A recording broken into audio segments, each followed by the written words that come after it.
እኛ ሁላችንም በሱ ጎን መሆን አለበት። ሳውዝ አፍሪካ ያለው ነገር በጣም ትልቅ ወንጀል እየሰራ ነው። በወንጌል ስም ሌብነት እየሰራ ነው ሳውዝ አፍሪካ። ስለዚህ እያለቅን ነው። ሰጎን እንሁን። ይሄ ነገር ጥሩ አይደለም። ለምን መጣ? ትላንትና መጥቷል። ዛሬ ምን ለማድረግ ነው የመጣው? የቃለወትን ህግ ለምን ይጥሳል?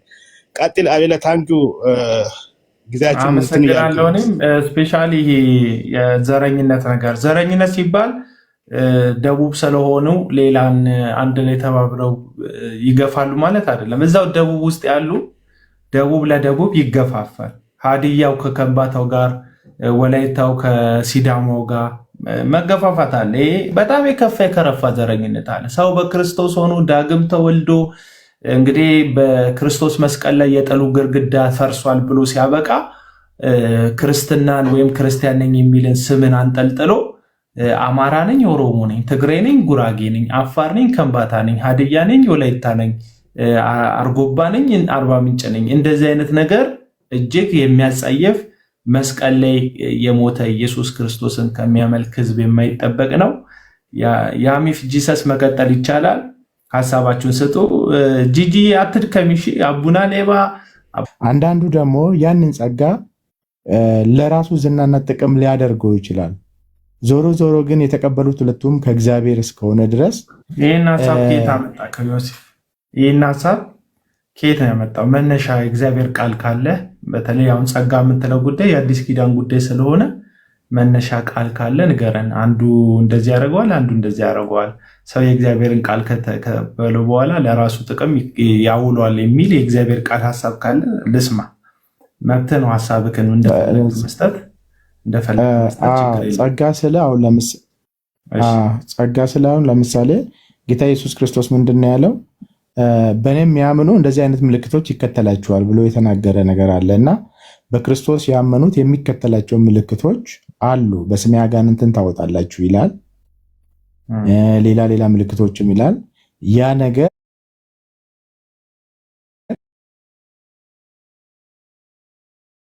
ወንጌል እያደረሰች ነበር።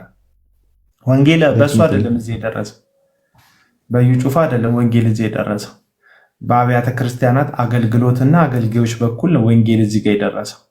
ለደቡብም ህዝብ በለው ለሰሜን ህዝብ በለው እዩ ጩፋ የሚባል ሰውዬ ቴሌቪዥን ከመኖሩ በፊት ወንጌል እየተሰበከ ነበር። እሱን ከማወቃችን በፊት ቸርች ከመክፈቱ በፊት ቤተክርስቲያን ወንጌል እየሰራች ነበረ።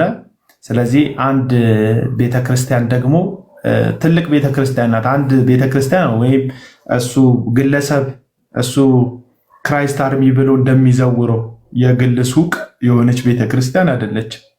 የእግዚአብሔር ቃል መተዳደሪያዋ ነው። ህገ ደንብ አላት። ኦዲት ትደረጋለች። የራሷ አሰራር አላት። በሺዎች የሚቆጠሩ አጥቢያ ቤተክርስቲያኖች በኢትዮጵያ ዙሪያ የተከለች ወንጌልን ያስፋፋች ኢቨን ኢፍ እኔ በማውቀው መንገድ ሩቅ ምስራቅ ወደ ቻይናም ወደ ተለያዩ ሀገሮችም ወንጌል ሚሽነሪዎችን የምትልክ ወደ ታይላንድ ወደ ተለያዩ ሀገሮች እኔ በማውቀው ሚሽነሪዎችንም የምትልክ በጣም ትልቅ ቤተክርስቲያን ናት ቃለ ሕይወት ቤተክርስቲያን። የቃለ ሕይወት ቤተክርስቲያን መሪዎች የእግዚአብሔርን ቃል አይተው በእግዚአብሔር ቃል ፈትነው የዚህ ሰው አገልግሎት መጽሐፍ ቅዱሳዊ አይደለም፣ ድርጊቱ መጽሐፍ ቅዱሳዊ አይደለም፣ ልምምዱ መጽሐፍ ቅዱሳዊ አይደለም፣ ስለዚህ በእኛ ቤተክርስቲያን ይህንን ሰው አንቀበለውም ብለው መግለጫ ሰጥተዋል። ስለዚህ እኔ መጀመሪያውንም ከዚህ ሰው ጋር አይደለሁም፣ ግን በአቋም ደረጃ የቃለ ሕይወት ቤተክርስቲያንን መታዘዝ፣ የቃለ ሕይወት ቤተክርስቲያን አባቶች የሚናገሩትን ነገር እሺ ማለት ከእግዚአብሔር ቃል ሐሳብ ጋር መስማማት እንደሆነ አምናለሁ። ምክንያቱም የዚህ ሰው ልምምድ ያልተፈተነ የእግዚአብሔር ቃል መሰረት የሌለው ልምምድ ስለሆነ ማለት ነው። ስለዚህ የተጠቀሱ ሐሳቦች አሉ።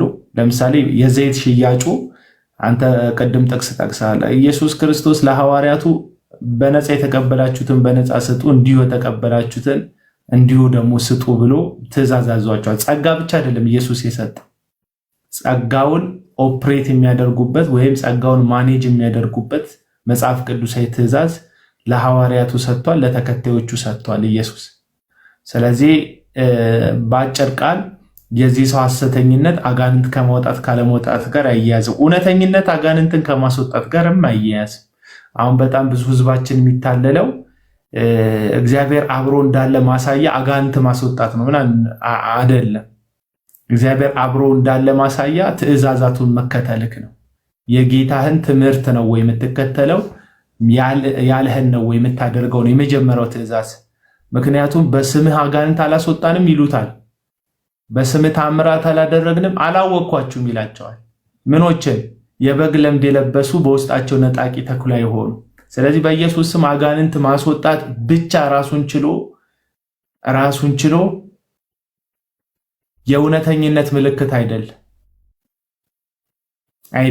የእውነተኝነት ምልክት ፍሬ ነው። ፍሬው ደግሞ መንፈሳዊ ፍሬ ነው። የመጀመሪያው የፍሬው ማረጋገጫ ደግሞ የጌታን ትእዛዛት መከተል ነው።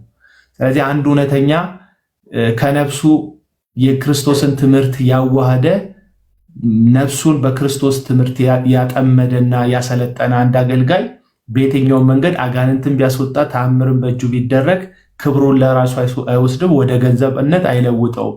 ምክንያቱም ገንዘብን መውደድ ዋነኛውና አንደኛው የሐሰተኞች ምልክት ስለሆነ ማለት ነው። እዩ ጩፋ ገንዘብን ዘይት የሚቸበችበው ፎቶ ለጥፎ ዘይትን ገበያ ላይ የሚያውለው ምንም ስለሆነ ለአገልግሎቱ ድጋፍ እንዲሆንለት አይደለም፣ ገንዘብ አምላኩ ስለሆነ ነው።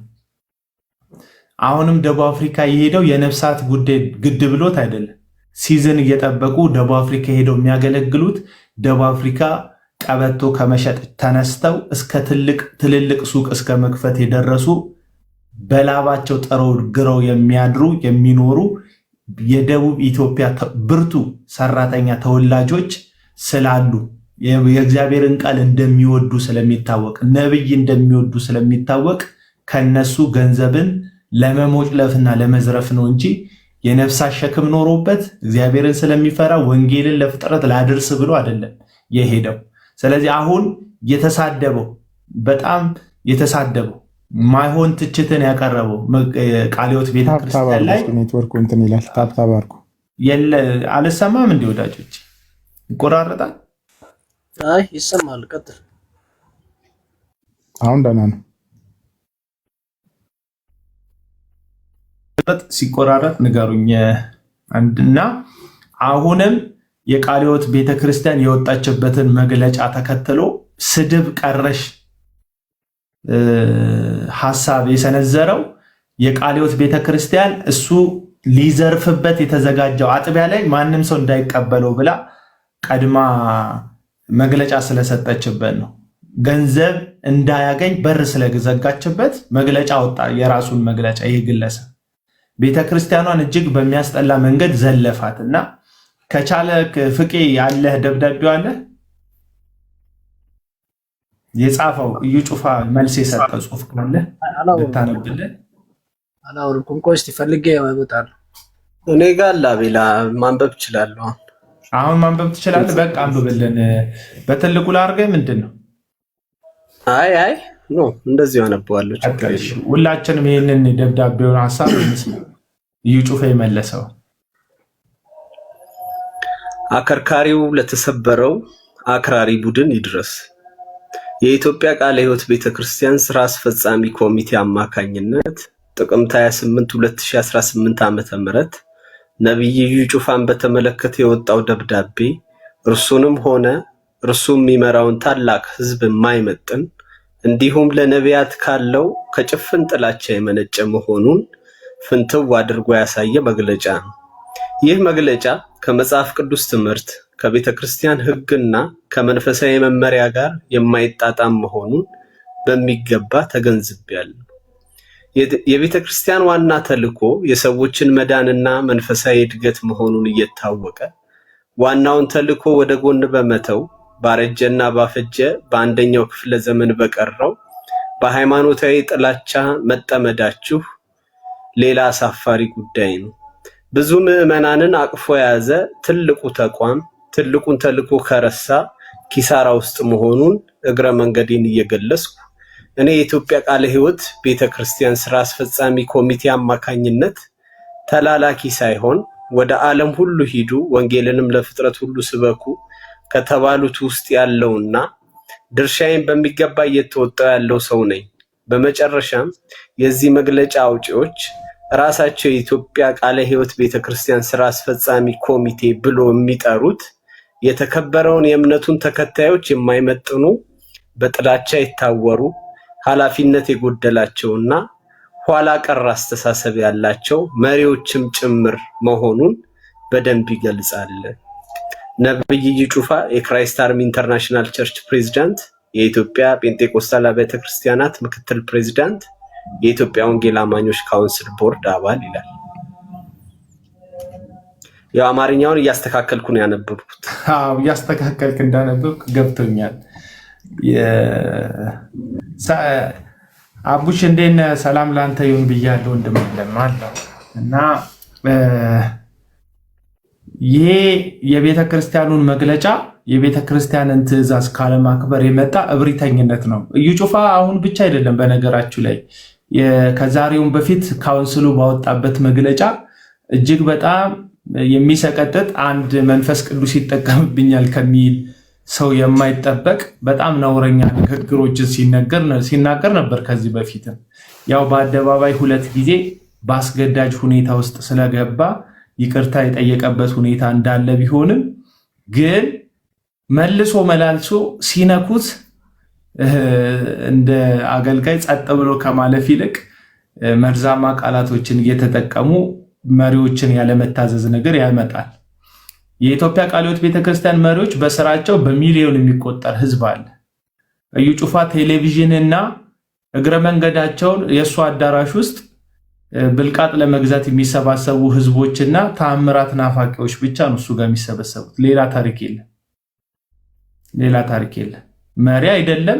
ምክንያቱም ይሄ ሰው አብቅቶ ደህንነት አስተምሮ ብዙ ሰዎችን ወደ ወንጌል የሚጨምር አይደለም። የውሸት ትርክት መድረክ ላይ እንደዚህና እንደዚህ ይሆንላቸዋል የሚል ሰዎችን ልክ በአፉፋ ተሞልቶ አየር ላይ እንደሚንሳፈፍ ባሎን በአየር እየነፋቸው በአጉል ተስፋ አየር ላይ እንዲሳፈፉ አድርጎ ተጨባጭ የሆነውን ገንዘብ ኪሳቸው ውስጥ ያለውን ከረንሲ ወይም በንግግር እንደሚባረኩ እንደሚከፈትላቸው ያወራል። እነሱ ከኪሳቸው አውጥተው ብልቃጥ ዘይቱን ይወስዳሉ። የሱ ፎቶ ያለበትን ቀቢጽ ነው ቀጺብ የሆነ ተስፋ ለሰዎችን በመስጠት ራሱን ያካበተ ራሱን ባለጸጋ እያደረገ ያለ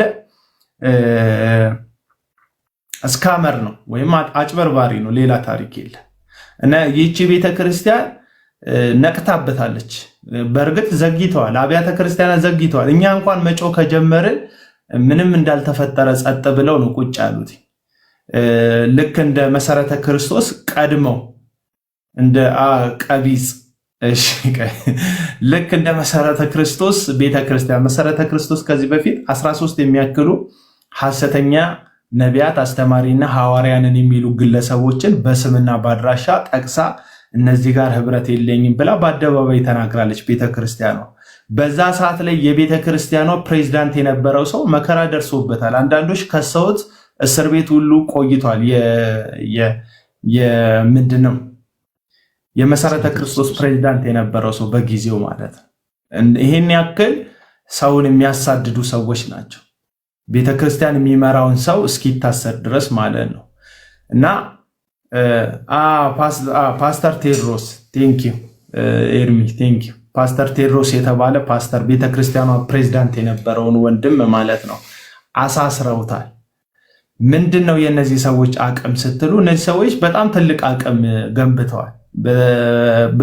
በተለይ ፋይናንሻሊ ከዚህ ምስኪን ህዝብ ዝም ብሎ የንግግር ተስፋን ከነሱ አንደበት አሚን እያለ እየዘለል እየተቀበለ ግን በህይወቱ ላይ ምንም የሌለ ክህደት ውስጥ ዲሉዥናል እንዲሆን ያደረጉት ምናባዊ ህዝቡ በቅዠት እንዲመታ ነው ያደረጉት። እነዚህ ሰዎች መድረኩን ከሞሉት በኋላ ህዝቡ በምናብ አይሰራም፣ ግን ሀብታም እንደሚሆን እርግጠኛ ነው።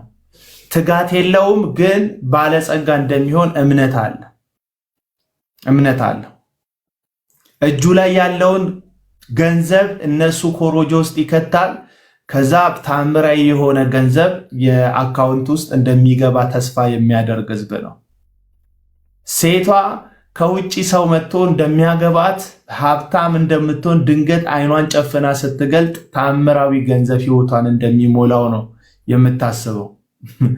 ወንዱም ልክ እንደዚሁ አብዛኛውን ንግግራቸው ይከፈትልሃል፣ ይሰጣል፣ ትወጣለህ፣ ይሳካልሃል የሚል ነው። ምናብ ነው፣ ውሸት ነው። ግን ሰው ይሄንን ውሸት እየሰማ መኖር ይመርጣል። ልክ አደገኛ ስቃይ ውስጥ ያለን ሰው ዶክተሮች ማበዛበት ቤተ እምነት መካከል አንዱ ደግሞ ሁሉም ቤተ እምነት ውስጥ የስራ አጥ አለ። ድሃ ሀገር ውስጥ ስለምንኖር ሙስሊሙ ጋር ብትሉ የስራ አጥ ቁጥር አለ። ኦርቶዶክሱ ጋር ብትሉ፣ ኤቲስቱ ጋር ብትሉ፣ እምነት የለሹም ጋር ማለት ልክ እንደዚሁ እንደ አንድ ኢትዮጵያዊ የፕሮቴስታንት እምነት ተከታዩ መካከል የስራ አጥ ቁጥር እጅግ ብዙ ነው። እንደ ድሃ ሀገር ግን ስራ የሌለውን ስራ እንዳለው እንዲያስብ ምንም አካውንት ውስጥ የሌለው ድንገት አካውንቱ ባለ ልክ እንደ ቁማር ማለት ቁማር የሚጫወት ሰው እጁ ላይ ያለውን የመጨረሻ ሳንቲም አሲዞ የሚበላው ሁልጊዜ ቀደም እኮ ተበልቷል፣ አሁን እበላና ሀብታም ሆናል የሚል ተስፋ ስላለው ነው። መንፈሳዊ ቁማርተኞች ናቸው እነዚህ ሰዎች። ትሄዳለህ፣ የባለፈው ዘይት እኮ ምንም አላመጣም፣ ግን ጨርሰኳል። እናትህን ቀብታል፣ አባትህን ቀብታል፣ አክስትህን ቀብታል፣ ምንጅላትህን ቀብታል፣ አጎትህን ቀብታል፣ መሬቱን ቀብተዋል፣ ፓስፖርትህን ቀብተከዋል። ዶ ፓስፖርትህን ቀብተህ ረጥበው ሌላ ፓስፖርት ሁሉ ልታወጣል። ግን አሁንም ተስፋ ታደርጋል። ያኛው ዘይት ጨርሰ ይሄኛው ዘይት እኮ አልሰራም፣ በዚህኛው ዘይት ደግሞ ያልፍልኛል ብለህ ሌላ ዘይት ትገዛለህ። አለቀ። ለምን? እነዚህ ሰዎች የውሸት ወንጌል ህዝቡን ስላስታጠቁት እና አበባዬ ቴንክ ዩ ታለም እና ይሄ የውሸት ነው እና መጽሐፍ ቅዱስም የሚናገረውን አንድ ነገር ገደል ግባ ይለኛል። ተመስገን። እሺ እገባለሁ፣ ገደል እገባለሁ፣ ችግር ግን እስቲ መጨረሻ ላይ ከመግባቴ በፊት ነግሬክ ልግባ እና አንድ ነገር ልንገር ዮሴፍ። ምንድነው መሰለ መጽሐፍ ቅዱስ ላይ የተገለጠውን የገንዘብ አፍቃሪነት በዋናነት የሐሰተኞች ምልክት እንደሆነ መጽሐፍ ቅዱስ ይናገራል። ሁለተኛ ጴጥሮስ ምዕራፍ 2 ላይ ስትሄድ በመዳራትና ገንዘብን በመውደድ ይራቡባቸዋል የሚል ቃል ተጽፏል።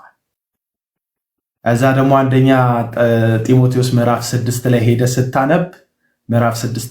ስታነብ አንዱ ካራክተራቸው የነዚህ ሐሰተኞች ገንዘብን መውደድ እንደሆነ ዮሐንስ መልእክት ላይ ሄደ ስታነብ ዓለምን የሚወድ ፒስፉል ቴንክ ዩ ዓለምን የሚወድ ሰው ከአባት እንዳልሆነ የአባት ፍቅር በውስጡ እንደሌለ ዓለምን መውደድ ደግሞ የአይን አምሮት የስጋ ምኞት ስለ ገንዘብ ያለ መመካት ነው። እንደዚህን የሚያደርግ የአባት ፍቅር በውስጡ የለም ይላል።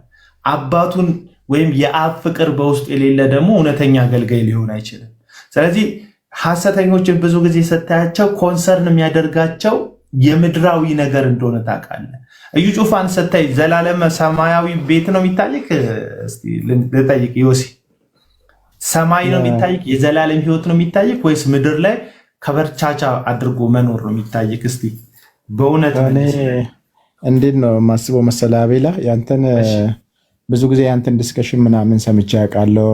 በአንዳንድ ነገሮችም ደግሞ በጣም በቃ ማለት ራስን እስከ መጉዳት ድረስ ምናምን እንትን ስትል ምናምን አንደርስታንድ ዩ።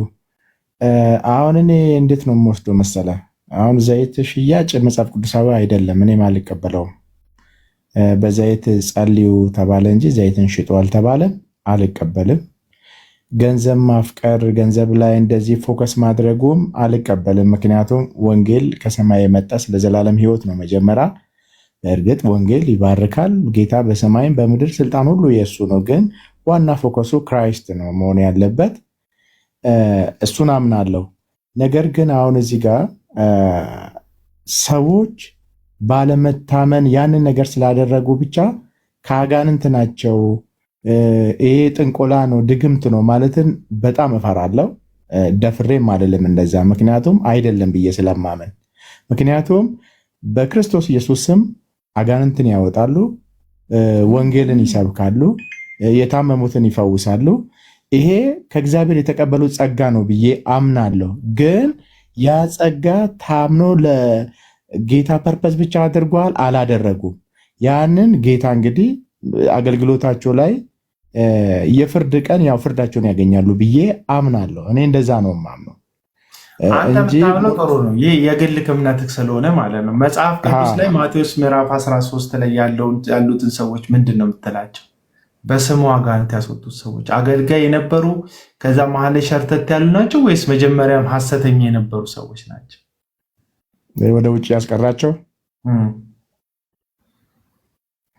እሱ ያው ራሱን የቻለ አውድ አለው። ሙሉ እንትኑን እኮ አውዱን ሙሉን ታነባዋለህ? ልክፈትልህ? እሺ፣ ለሌሎቹም ትምህርት ሊሆን ይችላል ቢነበብ ጥሩ ነው። ማቴዎስ ወንጌል ምዕራፍ 13